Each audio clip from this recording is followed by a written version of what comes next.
No matter how bad the storms were in Tennessee and Georgia, it was much worse in Alabama.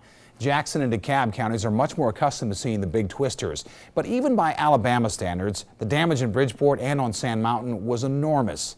More than 30 people died in Rainsville alone. There it is to the north of Ider. And kind of see even the shear here, maybe right around this area, north and northwest of Ider here. And let's see if we can zoom in a little bit closer. Apparently, maybe no communities out there in that area, but we're talking about to the northeast of Pisgah, to the northwest of Ider, pushing off to the northeast at around 50 to 55 miles per hour. Severe weather also turned deadly in Bridgeport, Alabama. The mayor tells us a young boy died as a result of the storms. There's no other details on that. We also know that 9 people got injured from a tornado that did strike Bridgeport. The twister also hit at least 2 subdivisions. We have some video we want to show you that was posted on YouTube of the tornado moving through Bridgeport, Alabama. 1 person died in the tornado that hit Bridgeport yesterday. Amy, what does this video tell you about just the magnitude of that storm system? You know, I was looking to see if they had any initial reports, and yet they haven't determined. They've got survey crews on the ground today trying to get in there and take a look at that devastation. But just look at the magnitude of that. I mean, that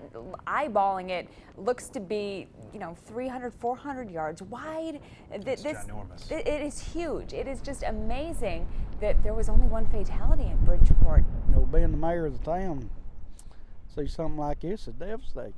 Bridgeport Mayor David Hughes says the aftermath is not something he can easily put into words. Right here was a log cabin, about $130,000, $50,000 house here, $150,000 house. That house was built in 1920. Dennis Lambert was across town when the storm moved in. He was able to capture some footage on his camera. You just see the upflow. It was amazing.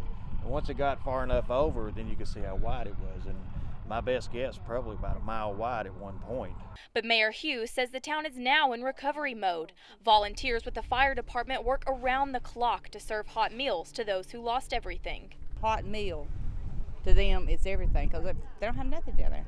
And just down the road, staff and volunteers with the Flat Rock Community Center say they've assisted thousands of residents in the past few days using limited resources.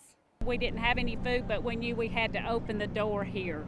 We had to give these people some way to eat. We even put some mattresses in the floor in there. All of our community, I mean, it has pulled together major. God has blessed us so much. We can't do enough to praise Him.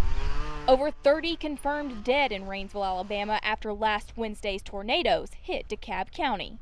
The people that we lost, that's really sad. Our prayers are with the family that lost loved ones. Wilburn isn't a victim of the storm, but a family member is. My sister's home was completely destroyed. And that's why she came to the location where FEMA is set up in Rainsville. And although FEMA is in town, that hasn't stopped locals from doing their part. We're preparing meals, we're sending them out, we're sending them north, south, east, and west from here to all the hardest hit areas. Caldwell said she's focused on not only helping victims, but work crews as well. The people that are running dozers and stuff like that, they can't just necessarily leave and drive 20 miles up here to get a hot meal and go back. But even with the community's involvement, volunteers say they need help on a much larger scale. What we need here is for the governor's office, Governor Bentley, and EMA,